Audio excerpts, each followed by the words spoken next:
啫。你依家喺度做乜嘢啊？咁你覺得我喺度做乜嘢咧？喺度同你傾緊偈啊，哥哥。咁你而家想同我傾啲乜嘢咧？啊，你同埋話你啲情況買你啲巴沙買咧嗱，個個有冇有用喎？你話乜嘢啊？你講清楚，我聽唔到啊。即係你買你啲巴沙買你有個點賣啩？你冇有買啦，你冇有買啦，你唔好買啦。你仲有乜嘢想同我傾先啊？講咩心事咧？心事有嘅，你喺邊度㗎？我廣西啊，因為我係一隻傻西，所以走咗去廣西啊。咁你點咧？有廣西㗎？哦，廣西個面談咯。咁你唔知道我邊度嚟嘅咩？你聽咗我咁多日，聽你睇咗好多年，香港我冇問你尋根問底啫嘛。咁你都唔了解我，你就走上嚟溝鳩我，你到底想點嘅老師？即係廣西面談啦。多謝你啊，man man，多謝啊。咁你到底點樣？你係咪真係一個老師嚟嘅？我係老師嚟㗎。真係老師，你教乜嘢㗎？我教英語㗎啦。咁我哋講翻場英文嚟好唔好？點講啊啲英文？你講先啦，你先又講啦，我講啊，你試下埋你嘅小乜嘢啦。No money no talk。兩個兩套。拜呢件事，燒冤。你試下埋等乜嘢？你講啦。啊？你試下埋等什麼？I don't know what you say. Can you speak in speak in English？你是外國㗎啦，我冇，你是外國人啊。Are you an English teacher？ How to speak English? You can teach me English. What you say？ 仲有乜嘢講嘛？我而家咪同你講緊英文咩？係啊。跟你講㗎嘛，仲有乜嘢講嘛？講多兩句。你要過同我講英文先得㗎，你咪英語老師嚟咩？係啊，我講多兩句呢個。你點講啊？你教下我先得㗎，你教我兩句。你教啊，你講我兩句，你講到。咁你係咪英語老師嚟㗎？我係英語老師啊。你講下啦，你好啊，梁生，你好啊。Excuse me。屌你！嚇？屌啦你！你到底係咪老師嚟㗎？我係老師嚟㗎，我係英語老師㗎。咁你可唔可以教下我講英語啊？我哋山長水遠教唔到。你而家直接讀講英語得㗎啦嘛。我頭先我打咗英語，你都冇解釋俾我啦。你打乜鬼啊？我聽唔到啊，睇唔到嘛，你直接講得㗎啦。What？ 我打英語俾你睇啦，大佬。你個馬加列嘅死講句英文叫死落去。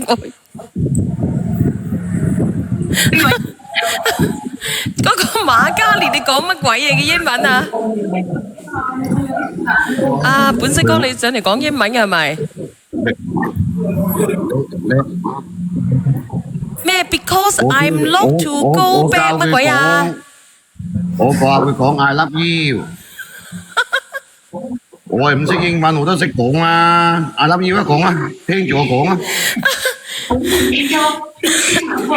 你點㗎？講啊，跟住我講啊。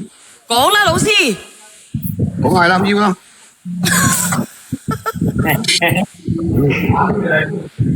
講啦，老師啊。咁講你一二三啲人叫洗落去㗎啦，你再咁講嘅。Shut up and go away 啊！喂，你講唔講㗎老師？係咪佢嗰度出唔到聲啊？我唔知㗎，乜春啊？Oh, you English very good 喎，佢話。嗱，你睇一個公平嘅全部叫洗落去咯，都話唔使2分鐘嘅，全部叫洗落去㗎啦。你講唔講啊？呢個 ，sorry your English no good 喎。你講唔講英文先啊？唔係啊，阿陳皇帝你應該揾阿天華應溝通得到啊，另外小丸我覺得有代溝啊，嗰啲影上。你講唔講英文啊？你究竟？Your English 無派貨 better 啊 than him 啊！係吟詩作對，你陳老你揾阿師點天華應講啊？英文點又叫講啊？洗落去啦，係咪叫 Mr. Chan 啊佢可能聽唔到你講嘢嘅喎。 ？Mr. Chan，Hello 啊，佢係咪聽唔到你講咧？Mr. Chan，放佢落去啦，唔好阻住啦，屌鳩你咁啊，啊真係我幫佢咁多啦。好啦，唔好意思啊，阿 Chan，你無聰老師，我話俾你知。阿嘉文連你，嘉文你講英文嚟，嘉文你唔係嘅，你咪嚇鳩窒我喎，你識唔識講英文㗎，嘉文？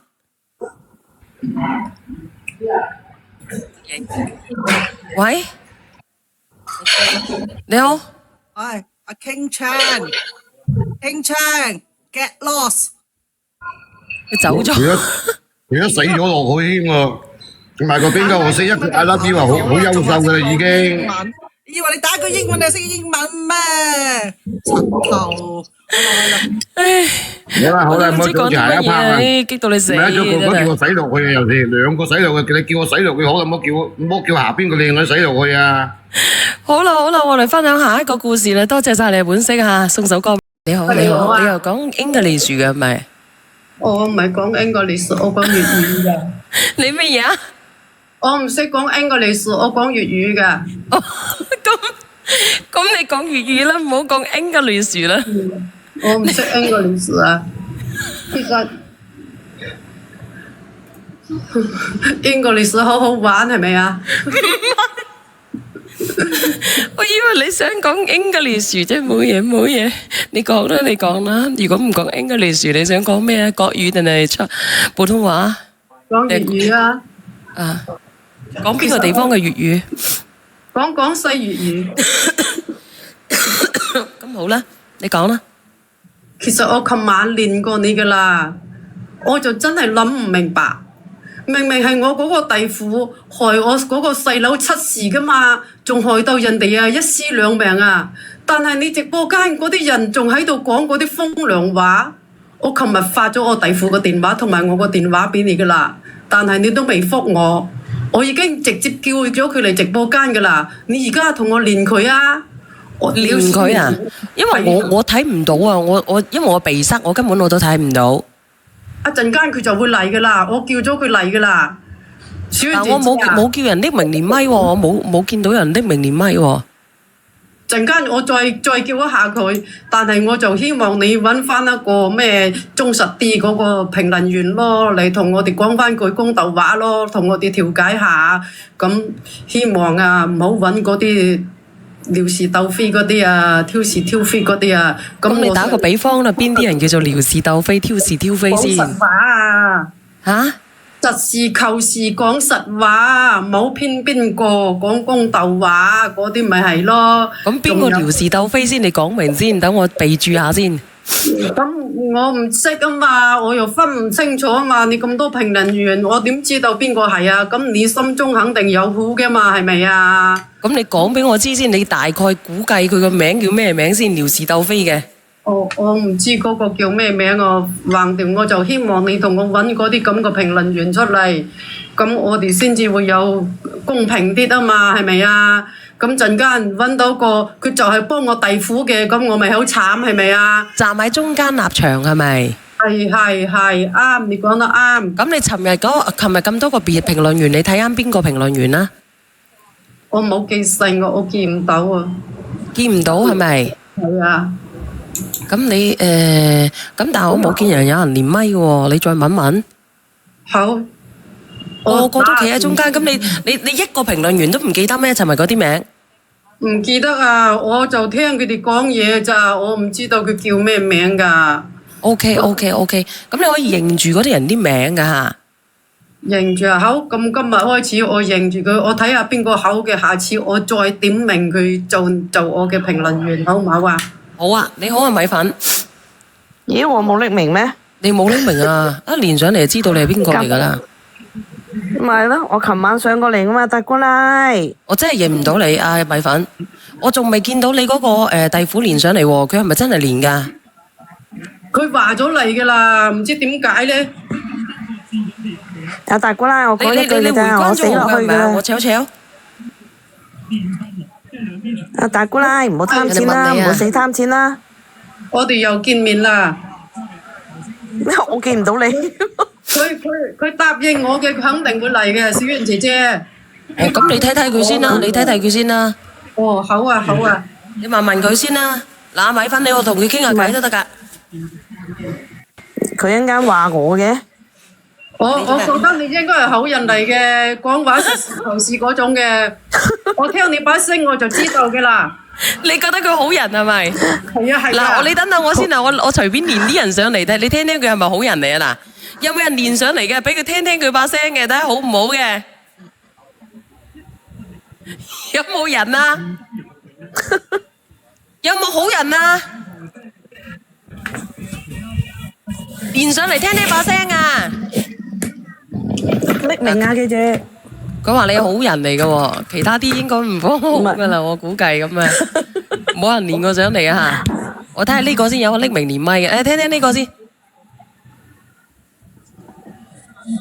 喂，呢個咧？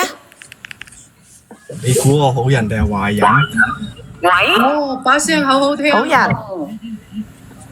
不過我尋日冇聽你嗰啲故事啊，我落翻去先啊。哦，呢把聲都係好人嚟嘅。係啊係啊，我覺得都係好人嚟嘅。呢個海風阿毛咧，海風阿毛。咁我呢把聲咧，哦，都係好人，都係好人，應該係似包公嗰隻。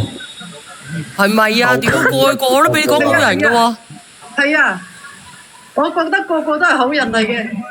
呢個咧倒數第一咪咧，喂，係你好一。聲，我係咪好人啊？哦，把聲咁好聽嘅，咁嬌嘅。多謝감사합니다。誒，我唔識聽洋文喎。我冇，sorry。呢個好唔好啊？邊個啊？倒數第一咪嗰個好唔好？阿聽就係姣婆嚟㗎。啊，sorry咯，咁我唔阻住你咯，費事你底褲冇位啊，陰公。我俾佢，我落啊，我落啊，我落啊，你唔好落啊。我落。我落啊，我落啊。呢個做乜咁快走啫？咳呢招啊！咳到我死啊！倒數第二咪嗰個係邊個嚟㗎？倒數第二咪嗰個係邊個嚟㗎？係咪我嗰個弟婦啊？喂，係，係你好，小遠姐姐你好。係，你係咩狀況啊，姐姐？誒，群姐，你講你想調解啲咩啊？你想講啲咩啊？你想嚟到直播間做咩？佢弟婦。哦，係弟婦阿弟婦，你可唔可以係收細啲個電視聲啊？佢約咗你上嚟。我弟婦係咪啊？係。群姐，你我做咩啊？擺咪俾佢哋你講先。早上嚟上直播間做咩？你想咁講啲咩？咯？我嗰個細佬死咗，我嗰個細佬係咪有百幾萬嗰啲存款，全部喺你手上？你仲有啊？佢出意外嗰啲賠償金啊，有百幾萬嘅，你就俾咗25萬我嗰個阿媽。你覺得你咁樣做得公道咩？你咁樣覺得自在咩？做得你攞我細佬啲錢啊？你安心咩？係咁啊？幾百皮咁多，你就俾25萬我嗰個阿媽。你咁你都做得出嚟嘅？你覺得我比你阿媽嘅俾得仲少咩？阿傑生前啊創業嗰陣時50萬係唔係我外家出㗎？係我父母啊買咗個宅基地啊，俾啲錢佢創業㗎。依家佢啲事業有啲起色啦，我係咪應該將啲錢攞翻俾父母啊？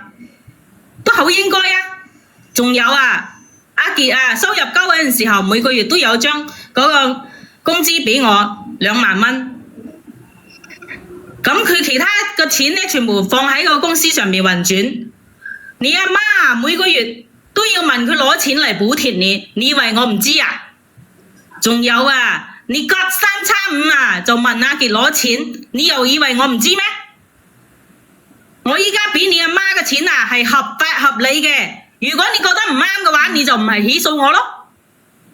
咁你咪起訴佢咪得咯，阿姐姐。你哋聽聽嗰個女人講嘢，真係牙尖嘴利啊，尖酸刻薄啊！係你啊，害死我細佬㗎！如果唔係你當初犯，聽唔到佢講嘢，聽唔到佢講嘢，姐姐，你可唔可以連翻上嚟？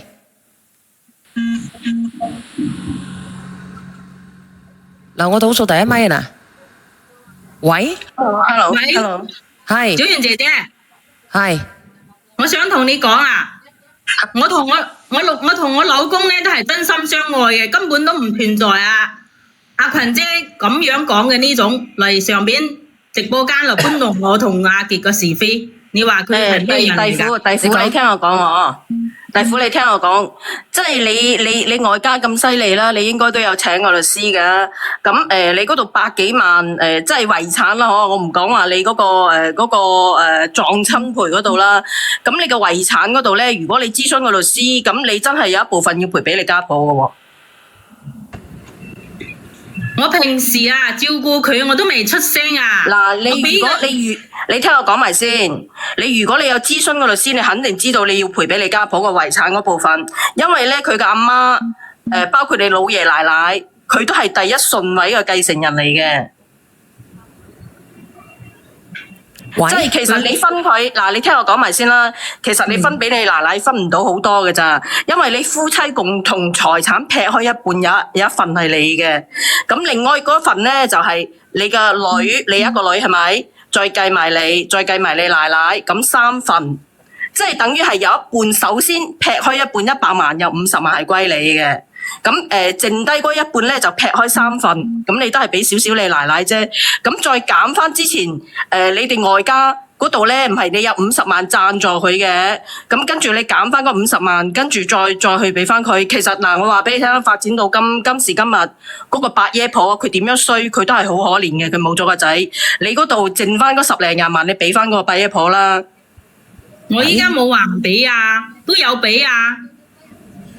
嗱，靚女，我講嘅係遺產嗰部分，我唔係講話你俾佢車親車到佢冇咗嗰部分。我依家係講遺產嗰一部分，100幾萬嗰度。你嘅車親嗰度咧，你應該係個保險公司點樣到嗰個點樣賠，應該係有個數喺度嘅。佢個比例係點樣？你先至啊幾百萬啊，先至俾25萬我細佬，我阿媽。你害死咗我媽就俾25萬。弟婦，你聽我講啦，唔好嘈啊，大姑奶。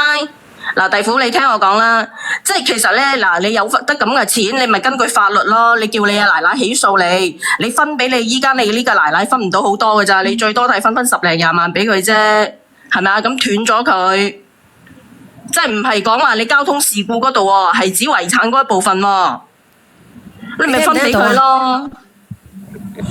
你最好咧叫佢起訴你嗱，其實我上嚟我真係幫你嘅啫，真係嘅。其實我想講句啦，佢大姑奶咧一直講話有幾百萬，你要聽下嗰個弟婦到底係幾多錢先啦，唔好聽一面之詞咯。幾百萬。第一咪嗰個係咪佢弟婦啊？300萬又幾百萬，500萬又幾百萬，100萬。你睇下幾多錢先啦，成日得佢聽佢講話係幾百萬。嗱，呢個匿名呢個，我話俾你聽，佢係咁樣嘅，有100幾萬係交通事故嘅賠償，有100幾萬咧係遺產嚟嘅。遺產係指佢哋夫妻共同經營呢個家嘅時候得出個收益，嗰度係100幾萬。咁交通事故嗰度賠咗100幾萬。咁我依家同你講，你賠你交通事故嗰一筆，你已經俾咗佢媽啊嘛。因為我唔知你有冇撻佢數啦。因為你交通事故嗰度咧，佢有個賠償表噶，即係佢阿媽賠到幾多嗰啲，我唔知你有冇撻佢數啦。但係遺產嗰度你真係撻咗佢。聽下弟婦講下先啦，聽下弟婦講下，到底有幾多錢？遺產有幾多錢？佢兩夫妻嘅財產只有佢先知噶嘛，係咪啊？唔係聽佢大姑奶嘅一面之詞啊嘛。喂，都唔知道邊個啦，係咪佢跌咗落去嚟啊？佢應該係啦，係跌咗落去啦。你要唔要連上嚟啊？呢個弟婦可以講清楚嘛？喂，跌咗落去啦，我想問下大姑奶咧，呢個大姑奶咁你又點知道你弟婦嗰個遺產係有咁多錢咧？你好清楚嗎？咁睇記錄啊嘛，睇帳啊嘛，肯定有啦。咁人哋嗰啲賠償乜嘢責任書嗰度有寫噶嘛。佢嗰啲乜嘢啊，我都知道噶嘛，我阿媽知道噶，佢有幾多錢款，我媽知道噶。咁你當初知道佢啊，你知道佢遺產有咁多錢啦吓，咁你又清唔清楚佢哋娘家，即係你弟婦嘅娘家，之前又贊助咗50萬俾佢去創業嘅？你知唔知有咁嘅？咁話，但係真係假，我唔知道噶。佢係咁同我哋講係有。但係我哋真係唔知道佢有冇真係攞咗出嚟噶。喂，佢而家 cut 咗落去，你叫佢上翻嚟啊？我都打電話佢都唔接啊，佢應該會上嚟嘅。誒，大姑奶嗱，啱其實人哋問嘅問題都問得好好㗎。嗱，我同你講，嗱，你交通事故嗰度賠咧，交通事故嗰度賠咧，你肯定係知道嘅。因為有一份嗰個賠償嗰個明細喺度嘅，咁但係咧佢有幾多遺產嗰樣嘢，你係喺邊度知道佢有100幾萬嘅遺產喺度咧？咁佢有同我媽講過嘛，即係當時清理乜嘢物嗰時啊，睇過佢嗰啲咩卡嗰啲乜嘢噶嘛，我阿媽有知道噶。100幾啊？咁100幾啊？賠償嗰啲呢就120幾咁，即係存款嗰啲呢可能都係130幾萬咁上下。咁你同佢講130幾萬，有50萬還翻俾佢外家，然之後80萬睇下你媽分幾多咯。即係80萬嘅話，有40萬一半係屬於你乜嘢嘅弟婦嘅。咁另外嗰40萬劈開3份，咁你阿媽都係得10零萬啫嘛，人哋俾翻10零萬你走人啦。喂，又點會止10零萬啊？嗱，我話俾你聽，其實呢個直播間冇人會幫你嘅，因為你個細佬係一個賤人嚟嘅。咁所以我而家話俾你聽，邊個？嗱，我而家話俾你聽，你話佢賤係啦，喂，倒數第一咪，呢個直播間冇人會幫你。喂，倒數第一咪，你可唔可以講下嘢啊？其實係冇人幫你嘅，但係而家如果你去起訴你呢個弟婦，你都係得10零萬。我俾個位佢弟婦啦。但係佢你喺邊度啊？佢弟婦，你要唔要連上嚟傾下？我都唔知道嘅喎。喂，都唔知係真係假，都唔知有冇存在。喂，嗱，我都話封噶啦。等等先啦，佢應該係封咗10零20分鐘。一針封咗啊！咁啊？一針封咗，佢講錯嘢。哇！咁又講唔掂落去喎。唔係講唔掂。其實大姑奶你先唔好咁心急，我哋都想聽下你個弟婦到底嗰個遺產剩低幾多，因為佢自己先知噶嘛，我就唔係好相信你咁，你都好知道。第一咪，係我啊大姑奶啊，嗱你啱啱講呢個問題，你哋可唔可以等等啊？我跑去廁所先，好唔好？咁我同佢講啦，你咪去廁所咯。唔係啊，你唔好講嘢住啊，我封我號啊，唔係。哦咁㗎。大姑奶啊，我想問你個問題，你細佬有冇細路仔㗎？有啊。你都講。有幾多個？係，小姐姐。大姑奶，你個細佬有幾多個細路仔？一個係咪？係啊。OK 嗱，而家就同你個普及作為遺產呢一部分，遺產呢一部分咧，按照律嚟講係你弟婦係必須佔一半，剩低嘅一半就按順序去平分，即係佢細路仔同你阿媽係要平分嘅。但係，喂，倒數第二咪你係邊個啊？但係我同你講，作為你小婉姐姐，係你講啊，你係邊個？我係弟婦啊。啊，你講啊。啱先啊，唔知道係咩情況啊，你封咗10分鐘係咪？放咗落去添。咁你講啊。小婉姐姐，嗰個一針見血唔係好人嚟㗎，你唔好連佢啊。唔係唔好連佢，佢都係想為你好，佢係講錯嘅啫。嗱，姐姐，我講完係啊，其實佢係。我就覺得你唔係好人。唔係，你可唔可以俾我講完？我講完，因為啱啱打斷。你講。阿弟婦，你都聽住我講嘢嚇。嗱，大姑奶，我而家從律嗰方面同你科普下，你弟婦嘅同佢你細佬嘅嗰個遺產咧，係你弟婦係擁有50%，剩低嘅50%係要按順序繼承人去繼承，即係話佢個細路同你阿媽係必須平分，你明唔明啊？而都唔係你阿媽獨享，所以分唔分到20萬我唔知，因為我唔知佢哋有幾多遺產。呢個第一，第二，針對你交通賠償款喺律上邊，你阿媽係冇絕對嘅繼承權，呢個就要針對佢當時嘅而家現實嘅生活狀態，所以呢個咧就唔去糾結啦。呢個第二，第三，作為大姑奶，你係冇任何嘅權利去支配人哋呢一筆錢，你明白嗎？你冇呢個，你冇呢個，冇呢個喺法律上係唔支持你嘅。我講完啦。我呢個細佬啊，都俾佢害死啦！而家啊，真係你唔好下下攞呢啲道德去綁架人哋，明白嗎？咩道德綁害唔害死或者係乜嘢？呢個事情同你個弟媳有冇關係？阿弟婦咁到底係點樣嘅？弟婦而家咁佢話你只係俾咗尋日話俾咗25萬。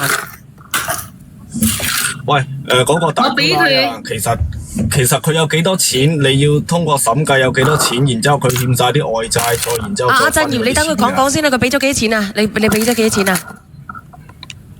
我依家先俾咗佢25萬，咁佢依家係唔係同我住同我食啊？平時又係我照顧佢，係咪啊？俾咗25萬佢，咁佢自己心裏都知足啦，係咪啊？佢仲想要幾多啊？阿弟婦，你大姑奶話你嘅你兩公婆嘅共同財產有百幾萬喎，係咪啊？有冇啊？有。嗰個咧，即係我老公啊，阿傑過咗身嗰筆咧，我係俾咗佢嘅，但係講啊，姐姐。該係我嘅，我就要放喺我度，我唔會俾佢嘅。咁點解唔俾佢咧？係咪佢都有份嘅咧？我點解要俾佢啊？遺產我點解要俾佢啊？吓？咁嗰啲遺產咧，咁佢有百幾萬咧，咁有幾廿萬係佢個仔噶嘛，咁係應該有得分嘅。咁咪咯，阿媽都係佢個親人啊嘛，點解你唔捨得攞出嚟啫？唔係，阿小媛姐姐可能誤會啦，佢已經俾咗10幾萬，呢10幾萬可以當遺產嘅數。佢俾咗25萬啊！阿弟媳25萬咧，你唔好講話賠償款。咁我都已經俾咗25萬咯。係弟媳，你聽我講。使咗幾多啊？係咪啊？阿弟媳，你聽我講。你聽我講，你下次講嘅時候咧，你記住，你係要講話呢25萬係遺產分俾你奶奶嘅，明白嗎？唔好講話交通事故分俾佢。係啊，我依家就係咁嘅意思咯。係啦，咁就得啦。嗱，大姑奶，你阿媽已經攞咗25萬嘅遺產啦，作喺企喺你個立場，你有咩資格去攞人哋啲錢咧？所有都係遺產嚟嘅啦，存款又係遺產，咁賠償應該又係遺產。本嚟咧，我已經唔想上嚟㗎啦，話俾你聽啦，呢個大姑奶真係其實你嘅人真係唔係人嚟嘅。嗱，我同你講啦，即係咧，其實我覺得你嗰25萬俾咗你阿弟婦，你俾咗你奶奶嗰25萬，其實係放咗喺呢個大姑奶手上面嘅。佢依家係啊，你快走啦！你都唔係得講公道話。所以我話俾你聽啦，你依家1分錢都冇俾佢。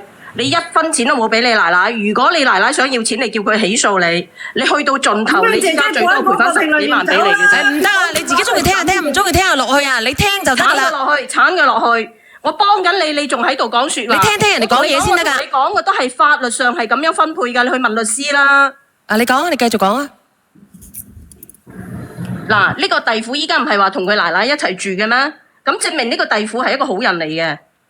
咁點解你奶奶同埋你一齊住，你仲要俾錢你奶奶咧？你直頭養佢，如果你係有良心，你養到佢終老就算啦。因為咧，如果佢啲錢一俾到佢奶奶手上面，佢就會俾佢個女噶啦。依家係佢個女出嚟咧，所謂嘅伸張正義咧，就喺嗰度打個雙引號嘅。嗰啲錢攞咗都係放喺呢個大姑奶手上面嘅，佢奶奶嘅錢。咁係咯。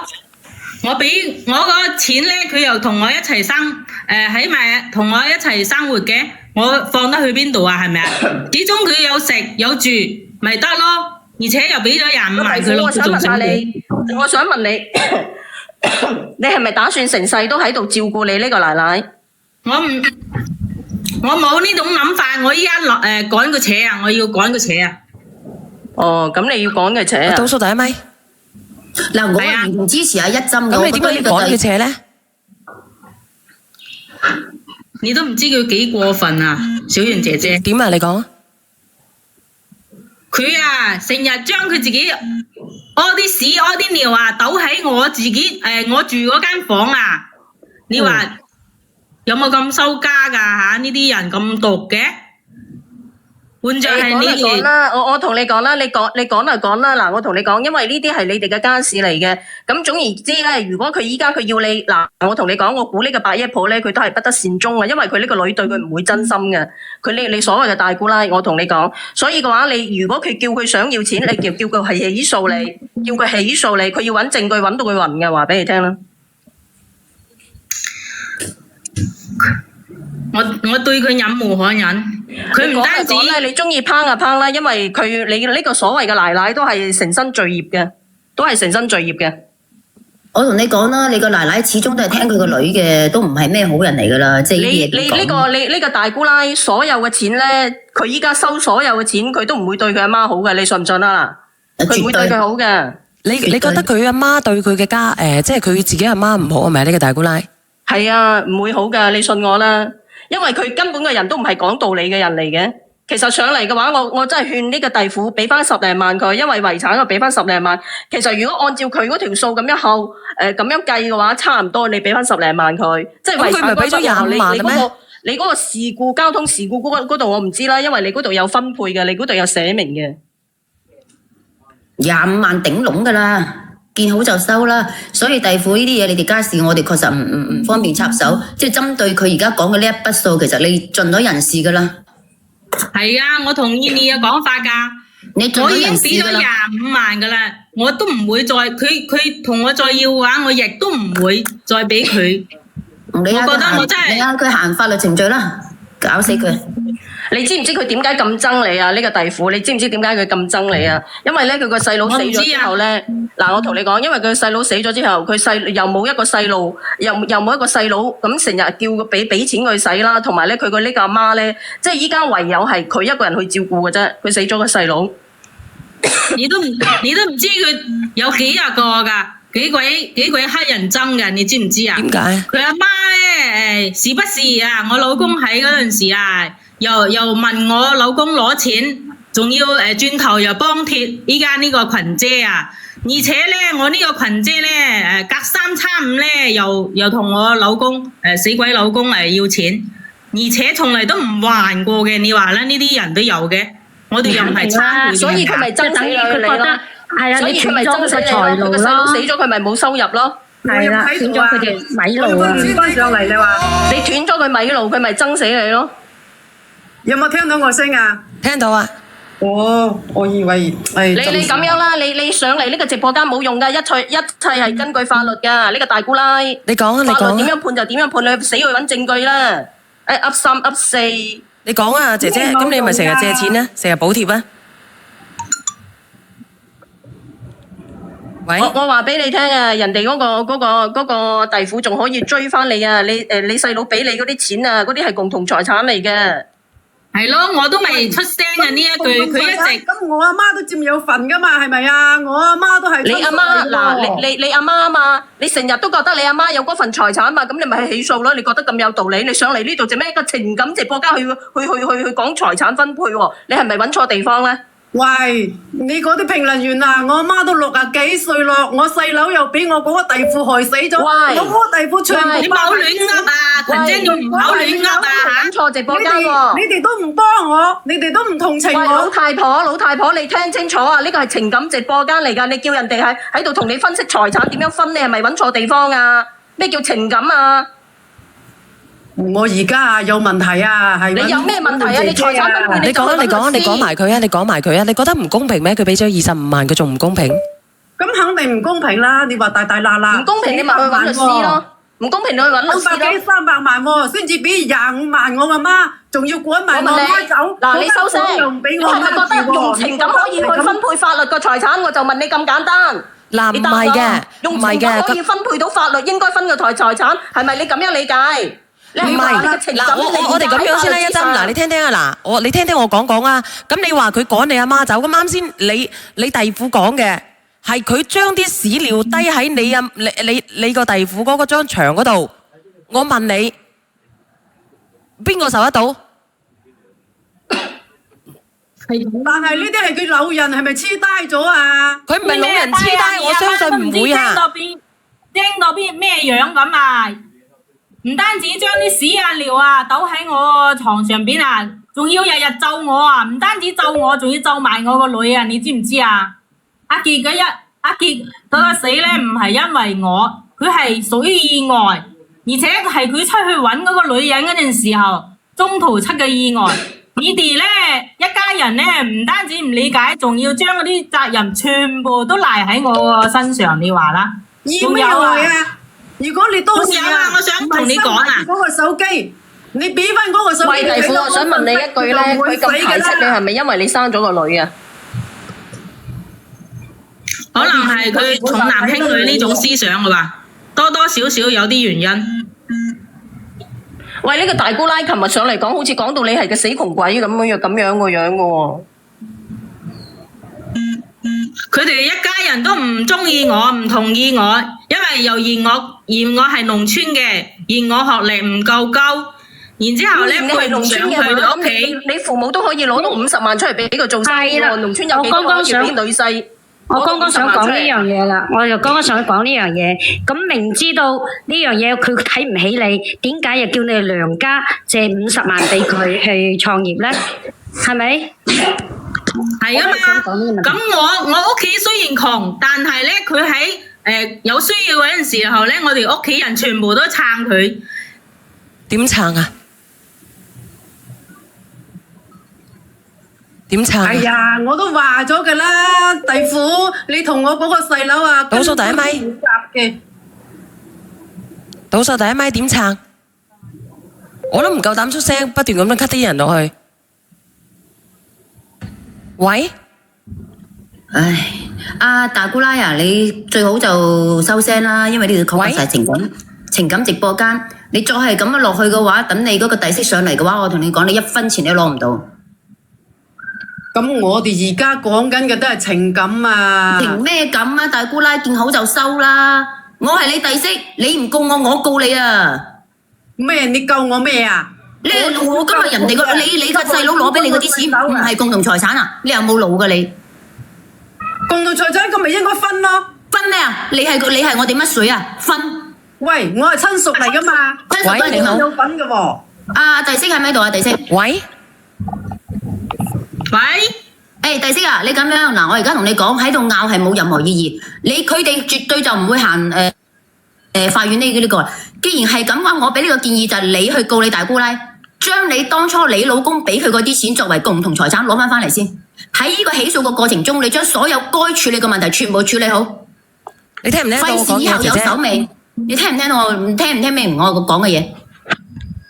喂，我肯定明白噶啦，係啊，我都未同佢聽唔聽到我講嘢啊？佢反而依家同我嚟呢度嘈，係咪啊？咁所以就冇意思噶，講扯呢啲事冇意思噶，你做啦，你做啦。唔係啊，你哋屋企係點樣俾50萬佢啊？咁我哋屋企我父母咧知道佢要創業噶嘛，賣咗屋企嗰個宅基地啊，你話啦，有邊個人咁大方啊，捨得買自己嘅宅基地嚟支持佢創業喎？冇聲嘅，你cut落去再連翻上嚟先得。如果咁樣嘅，有冇聲啊？我啊，唔係啊，啱先話冇聲嘅，聽唔到人哋講嘢嗰個。依家咧，我聽到你哋講嘢嘅，邊個聽唔到？你出聲啊！我聽到啊，聽唔聽得到啊？呢個叫型格格嘅，我聽到啊。咁邊個話冇聲啊？到第一咪，喂，第一咪你冇聲啊？你冇聲，你冇辦法噶。我聲有冇啊？有。唔想聽你把聲。阿弟媳，你聽唔聽到我？你聽唔聽明我講呢啲嘢？我聽得明你講。啊，速戰速決，唔好再拖啦，冇意義噶。其實上嚟情感直播間講呢啲，簡直係浪費時間嘅。你行啦，你行第一步啦，唔好等啦。嘅重新練過啦。你重新練過唔係佢啊。我本身咧就係念在佢係一家人，我唔想同佢計較，係佢自己上嚟先嘈嘅，又唔係我自己挑起呢個事情，係咪啊？咁佢自己口地地要上嚟到呢度嚟嘈，你話係咩意思啊？嚇？佢自己唔要面唔知醜。所以第四，人哋都唔當你一家人啦，你又何必當人哋一家人呢？面係人哋俾嘅，唔係自己攞嘅。既然係咁，你咪行第一步咯。唔係你將來好麻煩㗎。喺度挑撥離間嘅，真係啊，都唔係幫我哋解決問題嘅，係咁嚟教人嘅，真係。咁我個細佬啊，俾佢害死咗啊！嗱，第四你聽到啦，佢左一句話你害死，右一句話你害死。姐姐你咪識賴嘅姐姐。咁如果你細佬真係俾佢害死咗嘅，你細佬點解唔佢點解唔入去做監躉呢？咁間接啊嘛，咁當時如果佢唔係攞咗我細佬個手機收埋，咁咪唔會有呢啲事發生。嗱，你哋睇下啦，你哋自己睇下啦，佢一日到黑不分青紅皂白咁喺度鬧我，成日都係咁樣話我唱衰我嘅。我本身我都好地地，我唔同佢計較，佢自己一日到黑就上嚟呢度唱，同人哋又係咁講，成日喺度抹黑我。我有邊度唔做得唔啱啊？你講咪得咯，做咩嚟到呢度嚟講，嚟到呢度嚟嘈？所以而家你根本都唔使講啦，事情擺喺度啦，人哋都唔當你一家人，你何必仲去當人哋一家人呢？你聽唔聽得到啊？你而家攞住啲銀紙同你阿媽搬走就得噶啦。間屋佢可唔可以住噶？我想問下直播間嘅人。唔可以俾佢住嘅。間屋如果唔俾佢住嘅，佢可唔可以告鳩柒佢噶？冇，佢攞咩告啊？係咪？咩25萬當贍養費啦？你告咩？你咪等某院判咯，判幾多咪幾多。有冇人可以覆啊？嗰好似比如話呢間屋咧係屬於佢個仔嘅，同埋佢個新抱嘅，即係嗰個弟婦嘅。咁啊家婆有冇權力住喺度噶？肯定有啦。咁你個仔有冇咧就唔係你講咗算嘅。阿弟媳唔好再拗啦，拗呢啲有冇噶？咁其實。行程序啦，唉，傾呢啲簡直多餘啊！你行咗程序咧，你大姑奶就馬上收聲，因為佢要賠俾你噶，你明唔明啊？我話佢攞咗你細佬嘅嘢，佢要攞翻嚟噶。你呢個幸運流水有冇噶？小圓姐姐，我同你講啊。咁你哋，我已經係聽咗有，你可以疑心有你，你講。唔係，小圓姐嚇，我已經係聽咗有10幾分鐘噶啦。我咧係做咩嘅咧？我就係做呢一行嘅。咁有冇得住嘅？其實咧，佢嗰個姑啊，同埋呢個所謂做老婆嘅咧，點樣一樣嘢咧？就係、因為佢老公冇咗，然後所有嘅賠償係只有佢阿媽同埋個老婆先可以講話呢個財產先可以咁樣話點樣去大家商量去分配。但係你呢個做姑仔嘅話咧，你係一啲即係嗰種叫做乜咧？即係啱先我聽咗嗬，佢就話咩？佢係佢細佬啊嘛，係咪先？係啊，你講啊。咁然後佢係冇資格嘅，即係按我哋依家工作，即係叫做呢個法律，即係喂，聽到你講啊。即係按我哋依家。呢個時即係呢個年代同埋呢個時勢嘅法律嚟講咧，佢係做阿姑嘅話，佢係而家係可以講話係嫁出係一個外人，佢只可以講話係自己嘅老公意外身亡，同埋咧即係出嚟嗰個賠償係只有同阿媽、同個仔、同佢自身可以咁樣去分。你個風扇好大啊！你個風扇。喂，你可以聽到你。其實。一個佢父母咧，其實佢個仔唔喺度，其實贍養係仔女有共同贍養嘅義務。依家個仔唔喺呢度，你個女必須有個贍養嘅義務。第一，交通事故賠償咧有一個賠償流程嘅。第二嗰個咧係屬於一個夫妻共同財產之中咧，啱啱上一個人講咧嗰個係啱嘅。佢嗰個女作為外嫁咧係冇權利去同呢個弟婦去商量呢個財產分配嘅，呢個必須係按照法律流程去分配嘅。係啦。老數大咪就係咁樣。你好，弟婦。第二，依家咧，佢個弟婦咧，佢個先生唔喺度啦，佢個女係有義務去贍養個母親嘅。因為咁新抱有冇義務啊？新抱係冇義務嘅，只係嗰個人情喺度。但係個新抱咧，佢作為係做妻子嘅話，梗係有個人情喺度嘛，即係作為妻子先，老公唔喺度咯。作為老公嘅妻子係有嗰個，即係話屬於一個做咩咧？唔係叫義務。即係總體嚟講咧，小袁啊，總體嚟講咧，做老婆嘅話，佢即係發生意外賠償嘅話，你妻子係必須佢會去接受佢嘅賠償嘅所有嘅一切多少嘅金額，但係你作為姑嘅話，姑又好咩都好嗬，嫂又好咩都好，都係冇關係。但係咧，呢個姐姐佢只係想走上嚟維護佢阿媽嘅權益，覺得佢俾得少，就係咁樣，係咪啊？阿弟婦。係啊，係咁嘅意思先。即係唔係咁嘅。我覺得佢阿媽咧係正常嘅嚇，因為佢係正常人咧，佢就日日都將嗰啲屎啊尿啊倒喺我個鋪床上邊。你話呢啲唔正常嘅人會日日係咁做嘅咩？你話啦，正常嘅邏輯嚟講嘅話，扭大咯，扭萎縮啦嘛，黐低嘛。其實等我講呢個大官啦，你唔使講嘢啦。其實你阿媽咧係你有個贍養義務嘅，依家你個細佬唔喺度。其實依家你係最終係唯一一個贍養義務係你係做女嘅。餘生有你，你講得好啱。就算依家你做姑嘅話，你得唔到嗰個賠償，佢話乜嘢？你都要。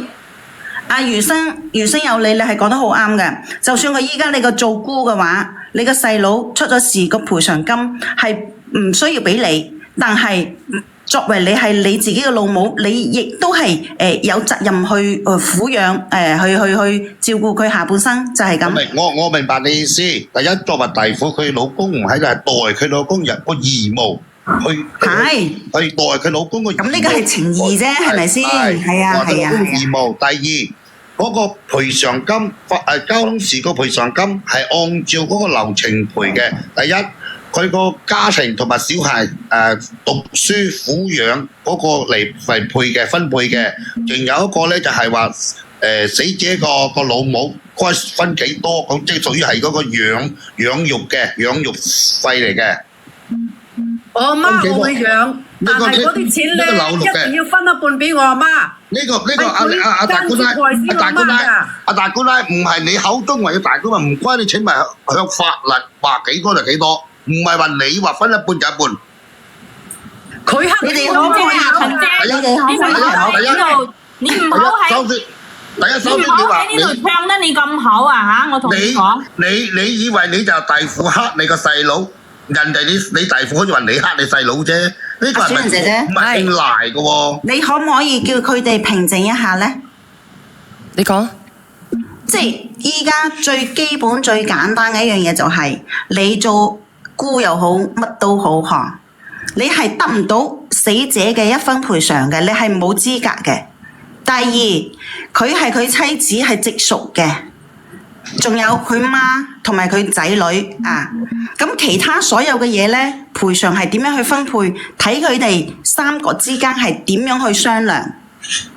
到最後尾，你做阿姑嘅話，你可以講，就算俾唔到一分嘅賠償費你賠償額你都即係有去嗰個即係義務去養你呢個老人家，即係你所謂嘅阿爸媽。小圓姐姐，你哋喺度講咩賠償？你聽我講一句，其實頭先嗰個餘生有你有一點講錯咗。佢老公已經係喪偶，其實正常嚟講呢一段關係已經係斷裂咗㗎啦。係佢即係而家呢個弟婦重新再嫁，係唔需要任何人嘅同意㗎啦。明唔明啊？有冇搞錯咗啊？依家係細佬唔喺度，咪聽我講埋先啦。啊，你講。佢係照常將嗰啲賠款啊，或者係遺產分配好。已經係同呢個家族同佢哋係已經斷咗關係㗎啦，佢係冇需要冇義務去養嗰個佢個家婆嘅，啊，呢個我明白，開頭我都講咯，佢係代，佢老公唔係叫義務。唔係代啊，佢只係有呢個人情喺度㗎咋，唔係代㗎，冇需要代㗎。咁我哋一直都講啦，我哋一直已經係講緊啦。佢係佢細佬唔喺度啦嘛，即係佢個仔啊唔喺度。我就係講，我哋依家一直喺度講緊就係佢做姑嘅話，佢有責任。不過係佢冇責任，佢係佢代都唔需要代，只要賠償咗分配好個遺產，佢就已經可以完完全全離開呢個家庭，唔需要再講。即係你嘅意思，即係人可以拋走咗阿姨㗎啦，係咪？拋走咗嗰個夫乸㗎啦，係咪？但係你要分清楚，但係你要分清楚呢間屋，佢個老公如果有份嘅話，呢間屋有可能係要分配嗰個財產俾佢阿媽。即係人哋依家一直喺度講緊，老婆係雖然係收到嗰個賠償款都好，但係冇嗰個義務。但係咧，你責任嘅話，良心嘅話有，但係你做女嘅話，你幾時你都有嗰種叫做撫養嗰種即係點樣去做？而家佢阿姨呢個，即係佢家婆呢個後半世就只有佢個女需要承擔贍養嘅義務，新抱係冇嘅，因為個老公已經死咗啦。死咗之後，佢再生個細佬，佢個細佬再生嘅時候，都只係一個輔助協助嘅一個贍養義務啫。但係人都已經走咗啦，所以佢同呢個家庭係已經完全冇關係㗎啦。係，你講得冇錯。你哋係咁話，個弟婦就只有收錢，就唔使養老人，係咁嚟講。喂，佢關你咩事啊？佢收佢個錢係佢個老公嘅，關你咩事啫？嗱，老實講，嗱，唔好講話咩落啦，一句話，如果你阿姐姐，你聽我講，如果你個老母係好人嚟嘅，你對人哋好嘅，人哋養你冇所謂。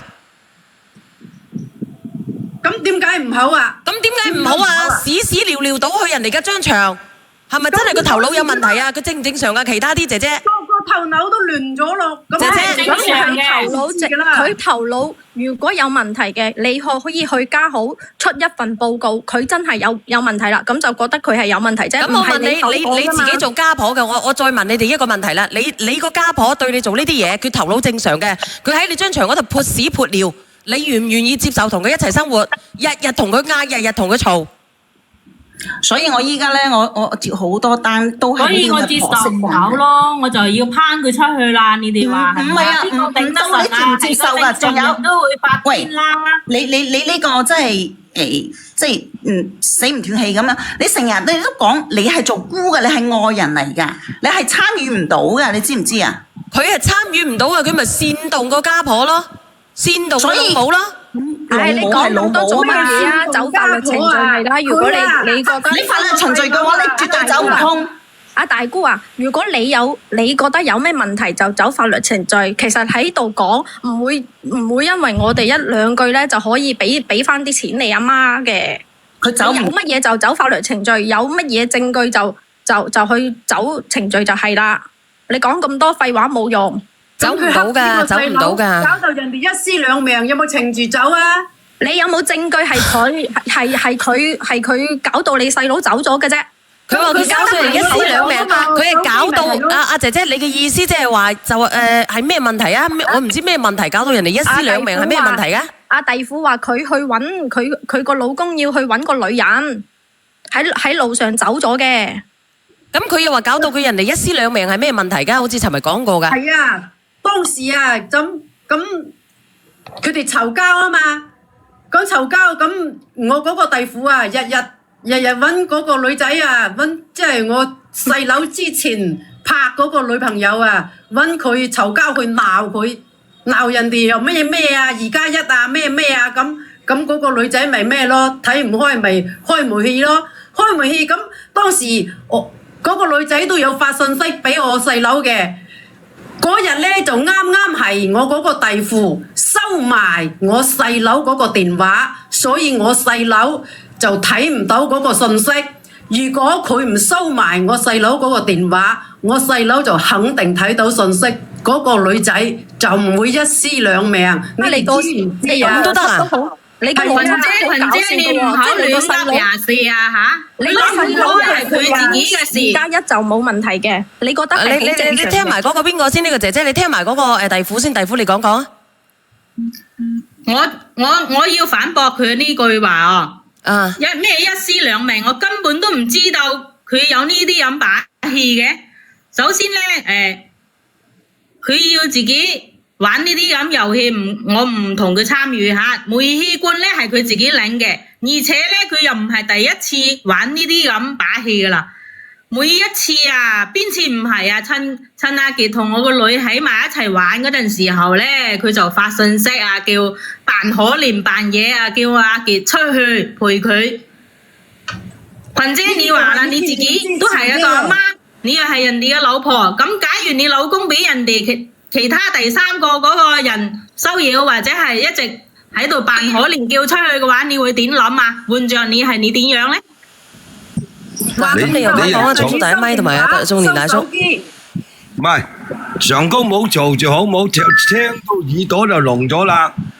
我就講一樣嘢俾你人聽。嗱，即係佢個家婆依家仲有冇屋住嘅？第一個問題。冇啊，佢趕走咗，仲有邊度住啊？唔係，佢仲有冇屋？有冇舊屋？有冇老屋？冇嘅。係冇嘅咧，你就做阿姑，即係個大姑咧，就要帶你阿媽去你嗰邊住啦。咁點解嗰間我細佬嘅名嘅？點解我阿媽唔可以喺度住咧？你哋又話？你請我講完先，你冇嘈啊！嗱，我咁樣普及一個方案俾你人聽，即係你老公走嗰時候幾多歲？之後嘅賠償係按照佢走嗰日開始計到80周歲嘅賠償，呢個係第一個賠償。第二個賠償係即係講佢走咗嘅時候係呢個賠償。第二個賠償係佢嘅仔女而家未滿18歲要賠到18歲嘅賠償。第三個賠償阿媽度好少嘅，你聽我講。法嗰度咧就有張紙出嚟嘅，你拎嗰張紙出嚟，人哋嗰度寫得好清楚。阿媽個份係幾多？你聽我講俾你聽，唔使嘈噶。阿趙遠啊，佢法嗰度有份規定嘅。唔係啊，阿種田大叔啊，其實規唔規定咧，佢自己心裏有數噶啦。唔係。咁咧就聽佢嘈嚟嘈去，個阿姑又話要攞一半冇用嘅，人哋呢筆錢咧係佢而家就係唔甘心啫。如果得嘅話，佢個老婆咧，佢個媽就唔會喺人哋張牆嗰度淋屎淋尿。知道我聽咗，琴晚又聽，今晚又聽，聽到頭痛，又話要爭一半，你話阿媽去爭一半，你都唔合法，你個侄女仲要唔要養？人哋個所有嘅費用以侄女到18周歲嘅費用呢橛喺度，教育費用、生活費用喺度噶，知唔知啊？唔係話你要攞人哋一半就得噶？有冇諗過呢個？咁樣啦，種田大叔，我講兩句我落去啦。啊，第息喺咪度？第息我喺度啊。嗱，我啱啱同你講嘅，你聽到啦。如果佢即係你而家嘅家婆，佢仲係咁樣倒屎倒尿咧，嗱，我而家同你講最直接嘅方法，你就一定要報369要留底啦。然之後嗌369嚟處理。因為你而家你老公已經唔喺度啦，嗌369通知你大姑奶將佢阿媽接走。接走㗎，冇得傾。呢個第一，第二都係我啱啱教你嘅方式，你就要主動起訴你大姑奶啦。因為佢當初你老公俾佢嘅錢係你哋共同財產，你攞翻呢部分喺呢個過程中，你將所有嘅嘢解決好，所以唔需要拗，就係咁簡單。都唔使同佢嘈㗎。你唔去咁樣做咧，你有排拗啊！聽到真係好悶啊！你直接就係直接報咗369，叫佢嘅自己有親人，就佢親人去領養。你老公唔喺度，唔使你養，第一個責任，明白未啊？報咗佢冇事，佢賠咗啲知嘅大叔，而家佢就喺度嘈啫嘛。喂，小圓姐姐啊，俾我講埋最後一句先，我落去啦。好，你講。阿弟婦啊，你唔好同啲三觀唔正，即係我講嘅係你嗰個姑仔啊，大姑嚇，其實唔需要同呢啲三觀唔正嘅人去講嘢嘅，因為佢成日都覺得你搞走咗佢個細佬嘅，佢三觀都根本唔正，你根本都唔需要同佢嘈。有乜嘢事某法律程序咧係會支持你所有嘅嘢嘅。我走啦。唔係，仲有個問題，你記住我講呢個問題。所有嗰度寫住嗰啲費用俾你嗰度，辣度寫得好清楚嘅，一條一條嘅，乜嘢費幾多，乜嘢費幾多，你唔使同佢嘈，直接去揾個小辣，唔使俾佢嘅。阿媽又唔使你養佢嗰間屋，如果你唔想住呢間屋，想嫁人，你可以賣開呢間屋，到時候辣又應該又俾幾多係佢個份額，有幾多俾阿媽嘅，都有個份額，唔使同佢嘈啦。我聽到喺底下就想，我都唔想同佢哋嘈噶。其實咧，佢哋一家人咧一直都對我有成見、有意見，然之後一日到黑就嚟呢度嚟嘈我。喂，我聽得出啦，因為佢尋日已經講咗啦，你係唔配噶嘛。講咗啦，佢哋有乜嘢唔啱嘅，或者係有乜嘢唔合適嘅，咁佢咪直接揾嗰個法律起訴我咪得咯。我都已經叫佢係咁樣行呢條路，但係咧。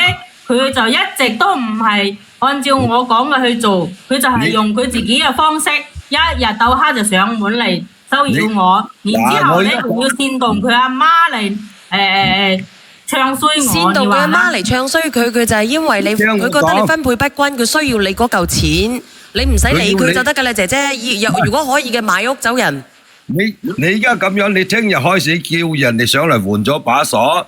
裝埋個眼睛喺門口度，佢每次嚟就報369，你申請嚟賣咗間屋，應該分幾多俾佢就分幾多俾阿媽，即係佢個仔分阿媽個份係要俾人哋，照俾賠個份俾幾多就照俾。你聽我講啊，你冇去再喺呢頭家度踎住呢間屋，都係賺得人哋3日上嚟就唔喺屋企間屋潑到啦，去出邊街潑你又點啊？咁你何必呢？你揾自己嘅出路，離開呢個城市，離開呢個笪地方，傷心之地，自己重新做人。呢個姑就睇唔睇佢都雜罷啦，睇佢做乜？冇錯啦。你離開呢個城市，姐姐你唔使同佢傾咁多噶啦，我放你落去好過啦。呢個姐姐你亦都唔使。小婉姐姐啊，小婉姐姐。係。哦，語言識別唔到啦。阿余生有你一出聲咧就死梗。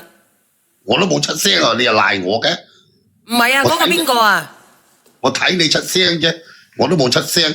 啊，你隻小袁賴我嘅。